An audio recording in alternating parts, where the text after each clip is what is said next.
जय श्री कृष्णा दोस्तों। हर एक व्रत की अपनी एक विशेष कथा जरूर होती है जिसे व्रत वाले दिन जरूर पढ़ा जाता है। लेकिन यहाँ हम आपको एक ऐसी कथा के बारे में बताएंगे जो आप किसी भी व्रत में पढ़ सकते हैं। लाप्सी ताप्सी की कहानी। एक समय की बात है, लाप्सी ताप्सी नाम के दो भाई थे, जिसमें ताप्सी हमेशा भगवान की तपस्या में लीन रहता था, तो वहीं उसका भाई लाप्सी प्रत्येक दिन सवा सेर की लाप्सी बनाकर भगवान को भोग लगाकर फिर भोजन करता था। एक दिन किसी कारण दोनों भाई में लड़ाई हो गई। ताप्सी का कहना था कि मैं बड़ा हूँ और लाप्सी बोला मैं बड़ा हूँ। दोनों लड़ ही रहे थे, इतने में वहाँ नारद जी आ गए। नारद जी ने कहा कि आप दोनों क्यों लड़ रहे हो। तब उन दोनों ने अपनी लड़ाई की वजह बताई। दोनों ने नारद जी से पूछा कि आप ही बताइए, हम में से कौन बड़ा है।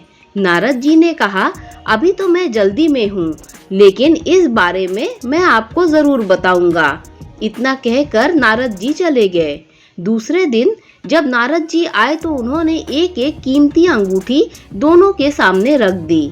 ताप्सी ने तुरंत ही अंगूठी अपने घुटने के नीचे रख ली और सोचने लगा, अब मुझे खूब धन मिलेगा, जिसमें मैं यज्ञ करूंगा और अपने आप ही बड़ा हो जाऊंगा।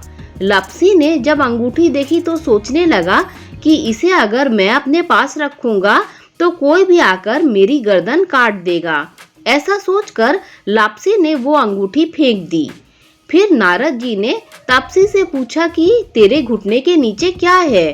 ताप्सी ने अपना घुटना उठाया तो वहाँ अंगूठी निकली। तब नारद ने कहा कि इतना भाव भजन करने के बाद भी तेरे मन में लालच है, इसीलिए तेरे से तो लाप्सी ही बड़ा है और अब तुम्हें तुम्हारी तपस्या का फल भी नहीं मिलेगा।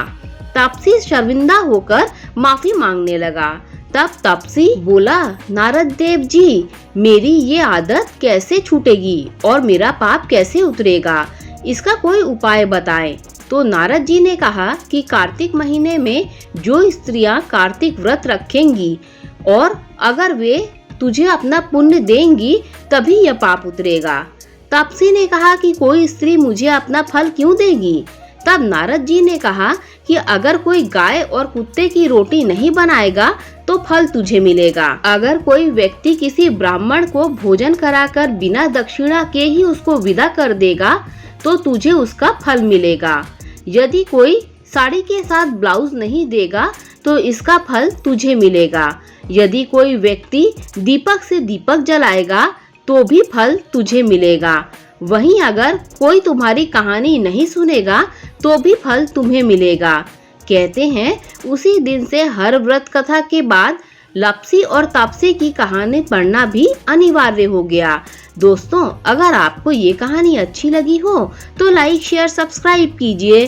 Thanks for watching this video.